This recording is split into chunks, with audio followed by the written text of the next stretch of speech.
Parker's got to start back to school next week. I really appreciate him helping me this summer. So I told him I'd bring him to my favorite fishing hole. He's sworn to secrecy though.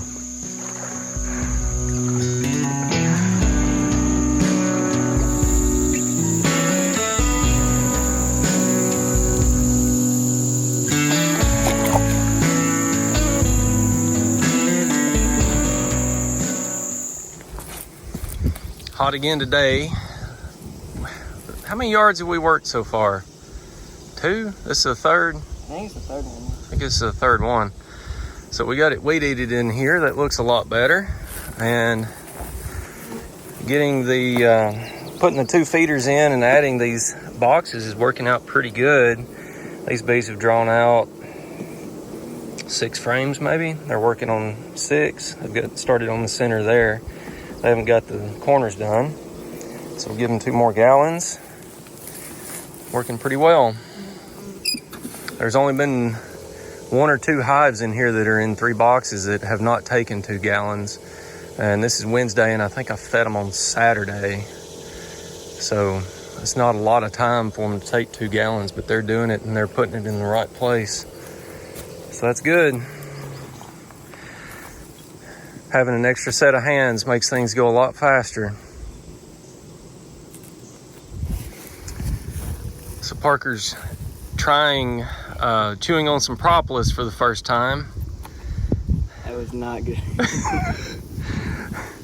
So if you were leaving a Yelp review, it would be a 1 star? Maybe 1.5.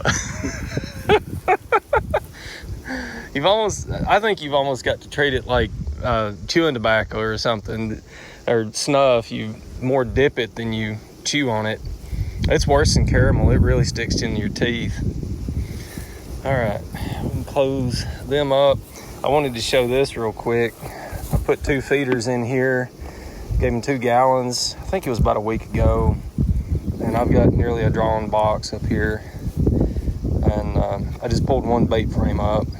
And I'm sure that means there's a foundation down there that is completely drawn.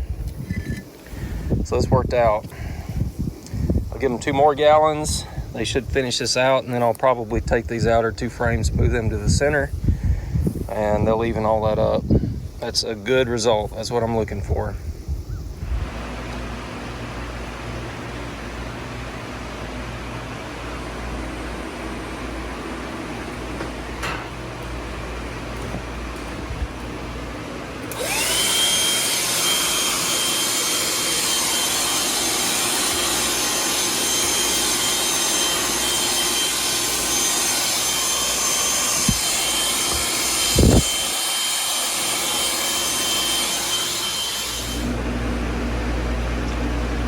Honey house is holding 86 and 35% relative humidity. I'd like that to be a little bit lower on the humidity, but that's okay. It's doing its job. We're drying honey down. It's the first load of 2024.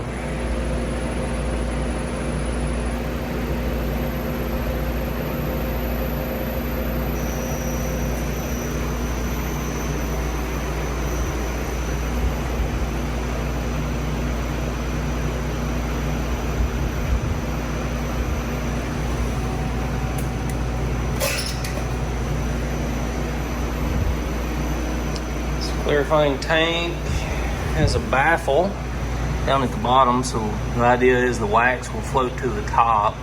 Wax and any impurities float to the top. Only honey can go underneath that. This is jacketed, set to 105, 110 degrees. Honey will go into this well, which has a float switch and a standpipe. The standpipe keeps anything heavy from getting in that well. And that will go into my valve. The valve goes into the pump.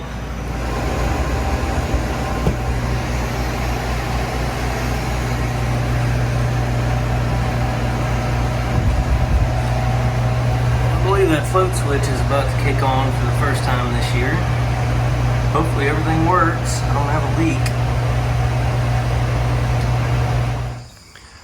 So it's August the 2nd. I've been feeding this yard heavily to get them to draw boxes of foundation. We pulled into the gate here this morning. There was a cloud of bees in the air. We've actually had a swarm issue,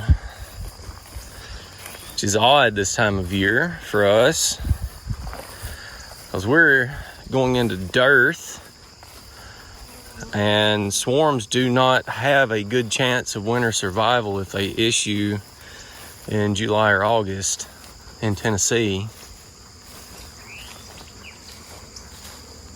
It's not a real big one. And there's some odd situations that can cause this. It could be supersedure.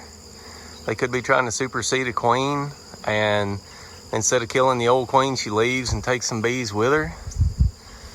But these were all queens I made this spring. There's no old queens, so I imagine this is just from overstimulation, overfeeding. We've got a tough time trying to get ready for winter from here out. I don't know if that's worth messing with or not. I've got a lot to do. Don't know that I've got time to mess with them. It's a good result on this hive. This is one that I pulled honey from, dropped 2 feeders in, gave them 2 gallons, a bunch of foundations. They have drawn almost all those foundations. They had just a touch of feed left. I think we pulled honey in here, what, Monday or Tuesday? Monday. And this is Friday. So they've taken almost 2 gallons. They've drawn out almost this whole box. So I pulled the feeder down below. So now they've just got a 1 gallon feeder. And I gave them 2 more foundations in the middle of that box. And that's the configuration I want to send them into winter in. Full and happy and heavy.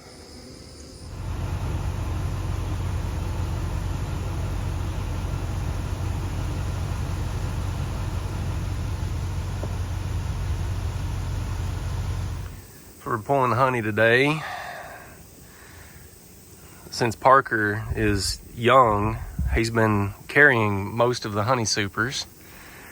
I'm old and my back hurts and I have to stretch a lot, so I've been working the hives while he ferries the supers back and forth to the trailer. I think we've got 30 in here, and some of these hives are pretty full, so this yard did well. It's a little bit smaller yard. I think I've got 820 hive stands in here, and I've currently got, I don't know how many hives I've got in here, 21 or something, 22, a little bit over capacity. Good yard. So this box, the wood has actually contracted a little bit, and it left a little bit of a gap there. And I was concerned that robber bees would try to get in that. So it's a good thing to have some tape, especially if you're using bee escapes. Have some tape or some paper towels or something that you can plug gaps and holes with, because the bees will rob those supers out in the 3 days it's been since we set the escapes in. Bees cleared this one real nice. We've already taken 2 supers off of it. This one's a partial, looks like. I under supered it and they just ran out of flow.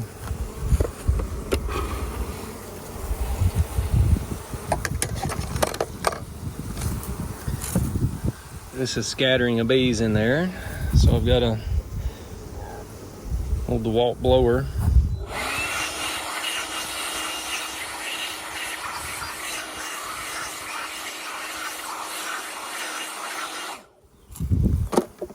And then the best part, the power of youth.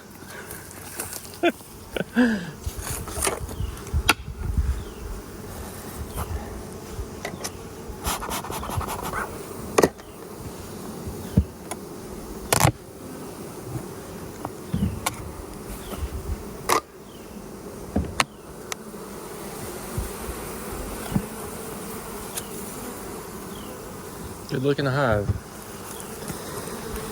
They did well.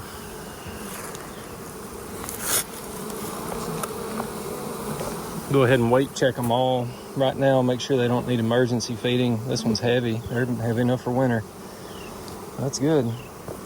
Just need to get on mite treatments. Looks like this yard got a haircut. This is a nuke I made on a double screen that is still sitting on top of that hive.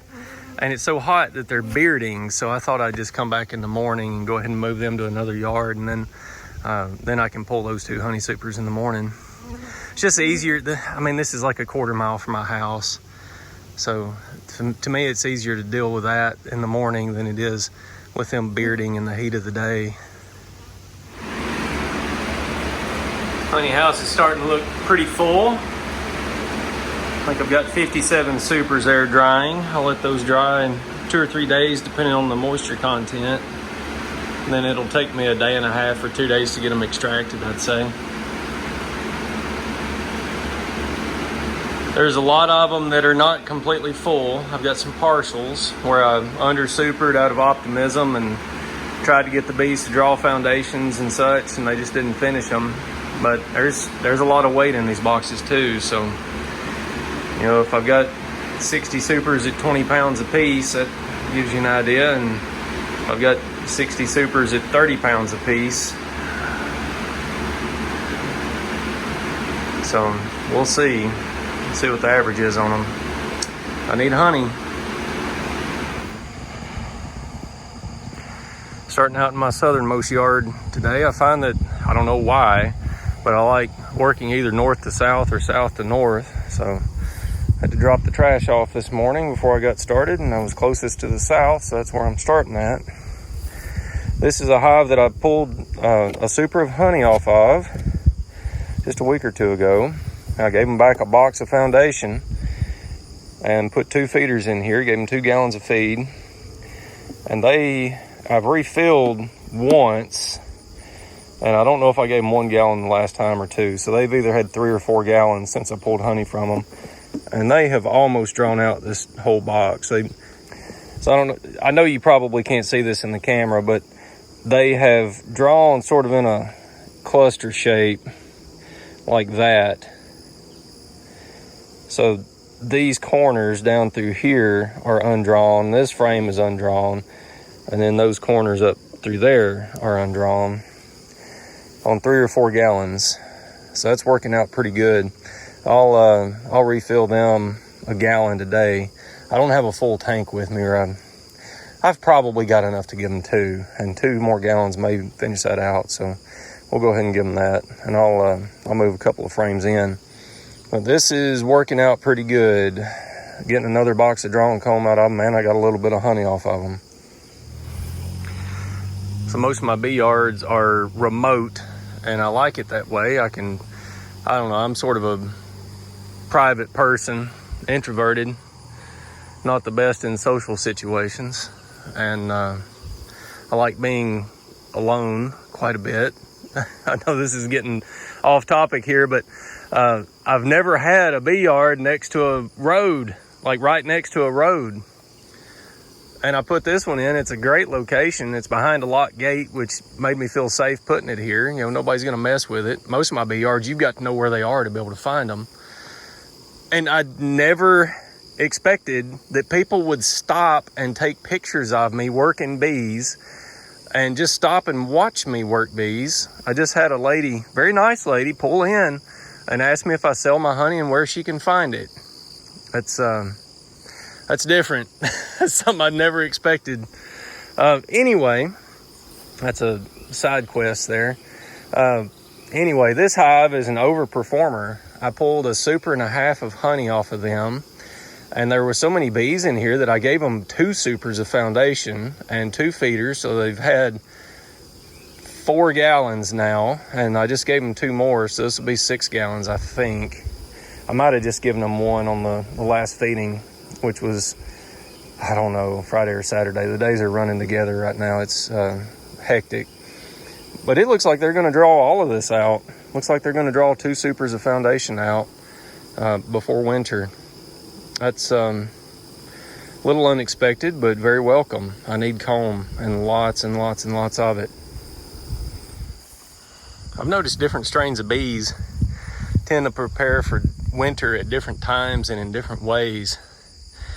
All these are from my stock that I like the characteristics of, and they're all starting to fatten up quickly. You know, it's early August and we're going into dearth, and I've had some strains that want to raise brood until frost, and they stay light until frost. And with that, the way our season is, I just don't like that. I've got to feed a whole lot. Quite a few of these hives are done. They are fat. They're completely drawn out in 3 boxes. They're heavy. They don't need anything. They'll be fine until next February or March. And some I'm still feeding. But it seems like they've turned the corner from just rampant brood rearing, building population, to, hey guys, we got to get ready. We got to get ready for winter. Just left my southernmost yard. Got 24 colonies in there. And I wanted to talk about percentages for a minute. You have to plan for and live on the percentages in this business. You're thinking about it like a business, but even if you're a hobbyist, it's good to think like this. So I made queens this spring, and I planned on an 85% mating success. You know, you set out 100 colonies, make 100 virgin queens, 85 of them thereabouts will end up being good. If you have a really bad year in weather and predator pressure and things, it can be quite a bit worse than that. Sometimes it's quite a bit better than that. But about 85% seems to be a reasonable number. You know, you can usually be okay with that. Well, that yard, my southernmost yard that I set up, 24 colonies in there. One of them has already gone queenless. One of them I think might be queenless.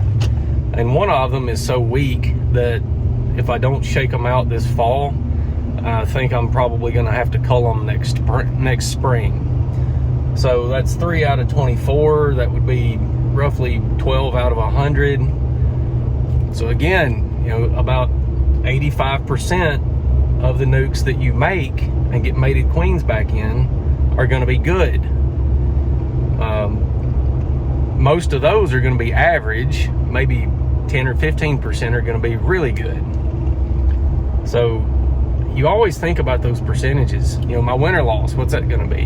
Hopefully 5 to 10%. If I manage disease and queens and food, then it'll be a lot less.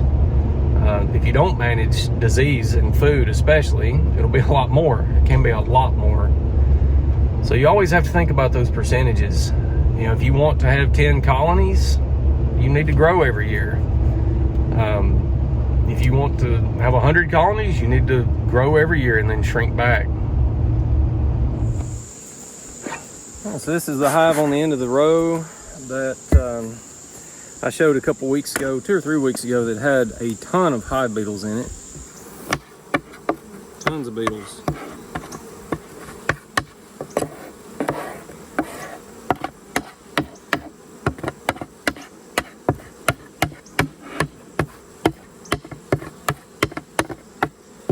This hive will need some remedial action. And I have done a treatment for that. We'll see what it looks like today.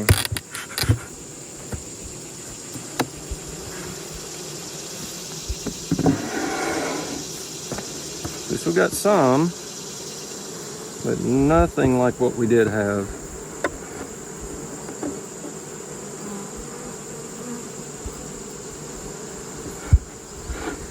That's manageable. This is a manageable problem.